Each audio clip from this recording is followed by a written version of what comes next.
What is up everyone and welcome back to the MMA Zone. Today we are getting started with Joaquin Buckley reacting to comments from Shavkat Rakhmonov. We recently reported on a back and forth between Buckley and Rakhmonov on Instagram. During the exchange, Rakhmonov called Buckley black boy and tensions have continued to rise.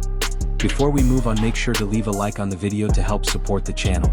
After that, Buckley appeared in an interview with Perry Punch News to address the situation. He clearly was not happy with what Rakhmonov said and even joked that he would rather be called the N-word than black boy. Here is what Buckley had to say. I would have felt better if he would have said the N-word, bro. I ain't gonna lie. Call me a boy is crazy, bro, right? Because I'm a grown man. It could have been black man, you get beat up, right? Why black boy, you get beat up, right? And even with his last post, right, call me a kid and all that shit. Me and this nigga the same age, you know? So that's what, I was looking at that too. I'm like, you guys are both born in 94. I'm like 90% sure of that. So with that being said, you just trying to be disrespectful, right? And I don't mind you being disrespectful, but you're gonna take this fight though. Ilia Topuria goes off on Arman Tsarukyan and Arman fires back. Arman Tsarukyan is still on the outside looking in when it comes to a shot at the UFC lightweight title, and it does not sound like Ilia Topuria is interested in helping his case. Ever since Arman pulled out at the last minute from a fight with Islam Makhachev this past January, Topuria has been criticizing him through interviews and on social media. That withdrawal was the reason Arman was passed over for the next lightweight title opportunity.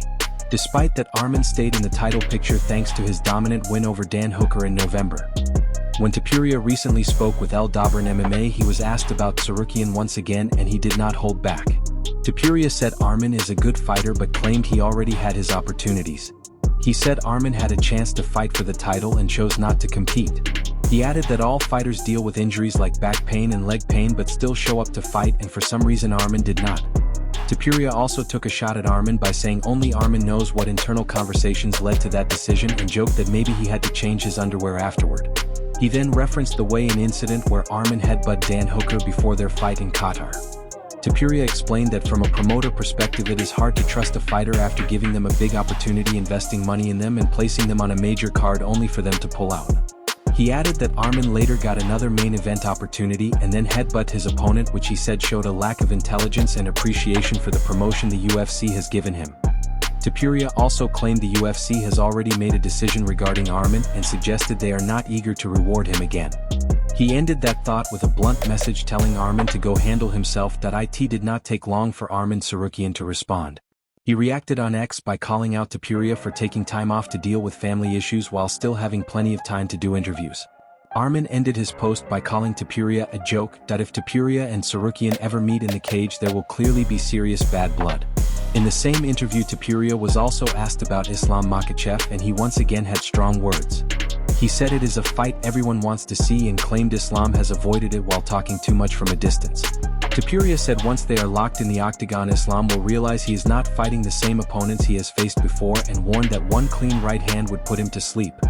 Topuria also directed comments at Khabib Nurmagomedov, saying he would love to submit Islam in front of Khabib and even threatened Khabib if he stepped in afterward.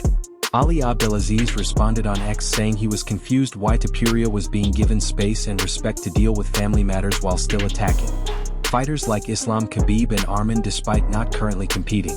He questioned whether Topuria should still be given a pass. In other news, a rematch between Alex Pereira and Magomed Ankalaev does not appear to be happening next. There has been heavy talk about Pereira moving up to heavyweight, especially after calling out John Jones. According to comments from Ankalaev manager, it does not look like they expect to face Pereira again anytime soon. Pereira reclaimed the light heavyweight title in October by knocking out Ankalaev and evening their series at 1 win each. While a trilogy fight made sense, Ankalaev team believes Pereira is not eager for a third fight. They plan to take another bout first, possibly against Yuri Prochaska, as a stepping stone toward another title shot. With Pereira eyeing a heavyweight move, the UFC could also consider other contenders like Carlos Ulberg, who is riding a long win streak. There is also the possibility of Prochaska being involved if an interim title becomes necessary. Finally, speaking of Pereira at heavyweight, Walter Walker was recently asked how he would do against several top heavyweights including Pereira. Walker responded with a tongue-in-cheek answer that quickly caught attention. How would a fight between you and Cyril Gane go? He knocked me the first round and What? How would a fight between you and Waldo Cortez go? He'd knock me out as well, I think. Alex Pereira. If you were to fight him, what would happen? He knocked me out in 2 minutes. What do you think about Pavlich? How do you believe a fight between you and him would go? I think he knocked me out in the first round. Recently, Jose Enrique confirmed on Instagram, as reported by Marcel Dorf, that he will face middleweight Eric Nolan at the UFC Fight Night card on February 7th in Las Vegas. After being stopped on Dana White Contender Series in 2022, Enrique fought his way into the UFC with a 4-fight winning streak. Nolan, on the other hand, is looking to bounce back after losing his UFC debut against Biskar Suskav in August. Prior to that loss, Nolan had won 4 straight fights. Dorf also cited a report from Al Zolino on X stating that flyweights Bruno Silva and Loner Kavanagh are set to compete at the UFC Fight Night card on March 14. Silva returned to the win column in October with a submission victory over Hyung Sung Park. Before that, he suffered back-to-back losses against Manel Kape and current champion Joshua Van. Kavanagh is coming off the first loss of his professional MMA career after being stopped by Charles Johnson in August. The English fighter had won all 9 of his previous bouts before that defeat. Carlos Prates was recently in Liverpool, England, which led to an unexpected face-off with local star Paddy Pimblett, though not in the way fans might expect. As seen in the clip, the two fighters met outside the historic Anfield Stadium and shared a light-hearted moment. Staying with Carlos Prates, he recently broke his silence regarding the UFC not allowing a grappling match between him and Arman Tsarukyan. As previously reported, the promotion shut down the proposed matchup. During a recent episode of the Vector Basin podcast, Prates addressed the situation and shared his thoughts on the decision.